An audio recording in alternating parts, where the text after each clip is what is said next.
menjelaskan mengenai materi tentang kompensasi. Kompensasi adalah imbalan yang diterima oleh karyawan sebagai imbalan jasa atau pekerjaan yang telah mereka lakukan. Konsep ini mencakup berbagai bentuk imbalan, baik finansial maupun non-finansial. Berikut adalah beberapa poin penting mengenai kompensasi. Yang pertama itu gaji pokok.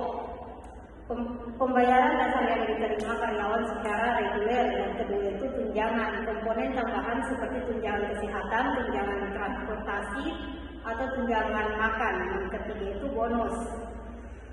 Imbalan tambahan yang diberikan berdasarkan kinerja individu atau perusahaan. Yang keempat itu insentif, program yang dirancang untuk mendorong karyawan mencapai target tertentu. Yang kelima, fasilitas lain seperti asuransi, cuti tahunan, dan program pensiun. Kompensasi yang baik dapat meningkatkan motivasi, retensi, dan kepuasan kerja karyawan serta mendukung pencapaian tujuan organisasi.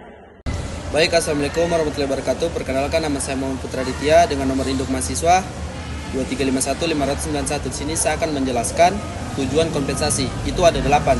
Yang pertama itu menarik talenta berkualitas. Ini memberikan kompensasi yang kompetitif untuk menarik kandidat terbaik.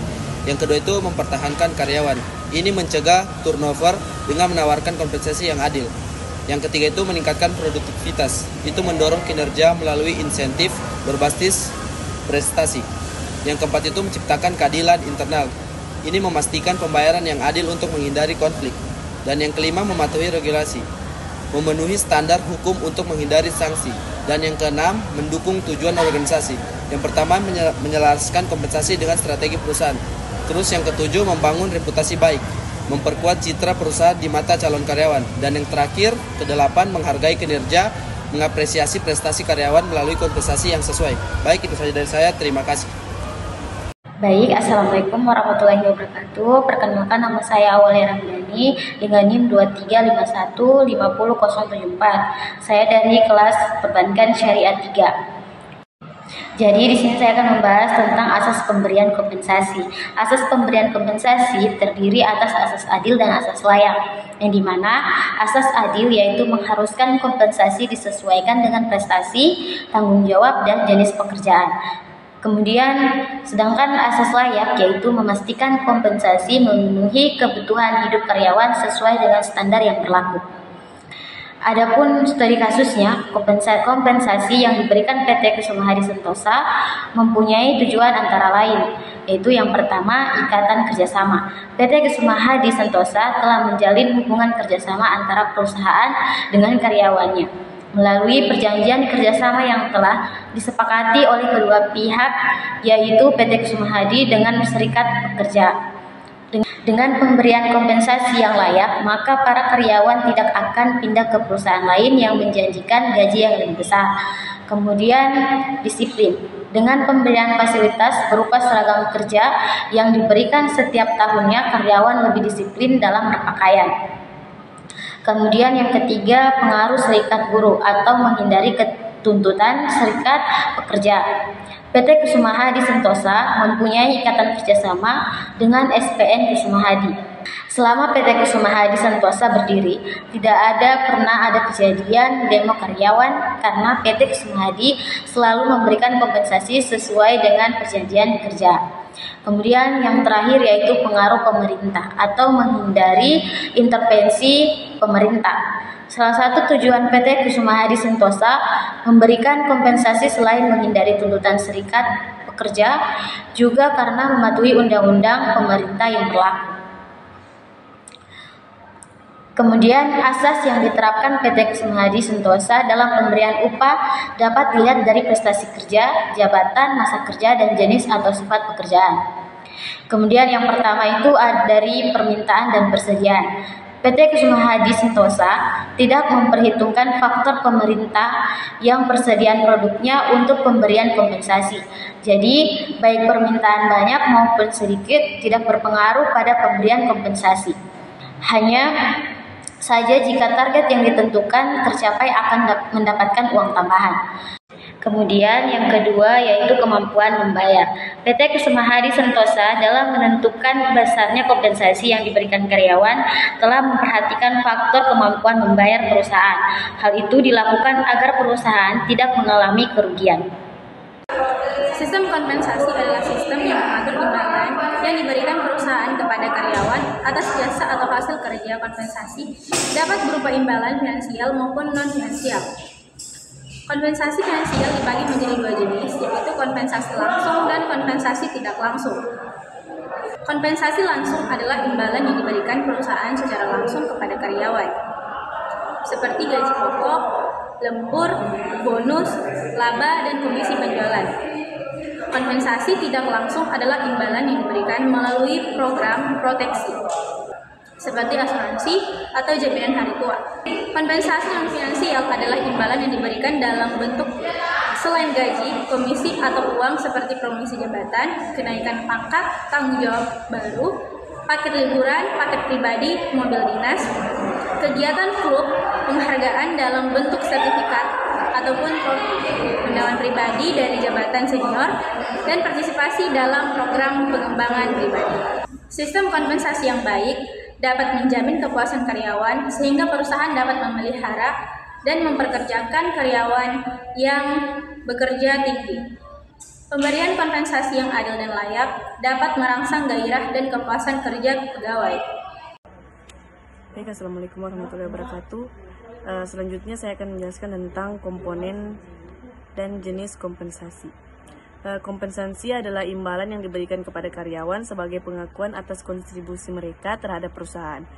Komponen utama dari kompensasi meliputi gaji pokok yang merupakan pembayaran dasar yang diterima secara reguler, serta tunjangan seperti tunjangan kesehatan, transportasi, dan makan. Selain itu, terdapat juga bonus yang diberikan berdasarkan kinerja individu atau perusahaan, insentif untuk mendorong pencapaian target, dan komisi yang umum di sektor penjualan. Kompensasi dapat dibedakan menjadi beberapa jenis, termasuk kompensasi langsung yang mencakup imbalan tunai seperti gaji dan bonus, serta kompensasi tidak langsung yang berupa tunjangan dan fasilitas lainnya. Kompensasi berbasis kinerja juga menjadi penting, di mana imbalan diberikan sesuai dengan pencapaian target tertentu, serta kompensasi berbasis equity seperti saham atau opsi saham.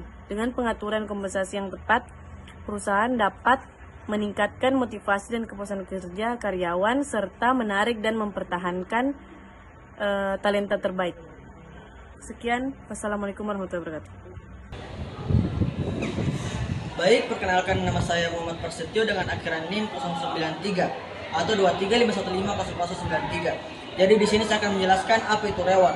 Nah, reward adalah suatu bentuk penghargaan atau imbalan yang diberikan kepada seseorang atau suatu kelompok karena telah berperilaku baik, mencapai prestasi, memberikan kontribusi, atau berhasil melaksanakan tugas sesuai dengan target yang ditetapkan.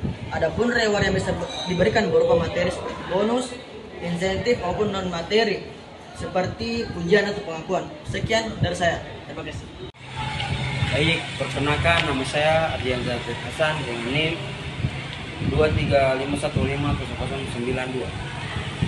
Saya akan menjelaskan pengertian tujuan dari reward. Tujuan pemberian reward adalah untuk meningkatkan motivasi dan kinerja individu atau kelompok. Ada beberapa tujuan utama dari reward. Yang pertama itu meningkatkan motivasi. Reward dapat meningkatkan motivasi intrinsik dan intrinsik, mendorong individu untuk bekerja lebih keras dan mencapai tujuan yang telah ditetapkan. Yang kedua itu mengakui prestasi, memberikan penghargaan atau pencapaian atau kontribusi yang signifikan sehingga individu merasa dihargai dan diakui. Terima kasih. Baik, Assalamualaikum warahmatullahi wabarakatuh. Perkenalkan, nama saya Siti Haliza dengan NIM 102. Di sini saya akan memaparkan materi strategi pemberian reward yang efektif, sangat penting untuk meningkatkan motivasi kinerja dan kepuasan individu dalam berbagai konteks, seperti di tempat kerja, pendidikan, atau bahkan dalam hubungan sosial. Yaitu yang pertama, reward berbasis kinerja.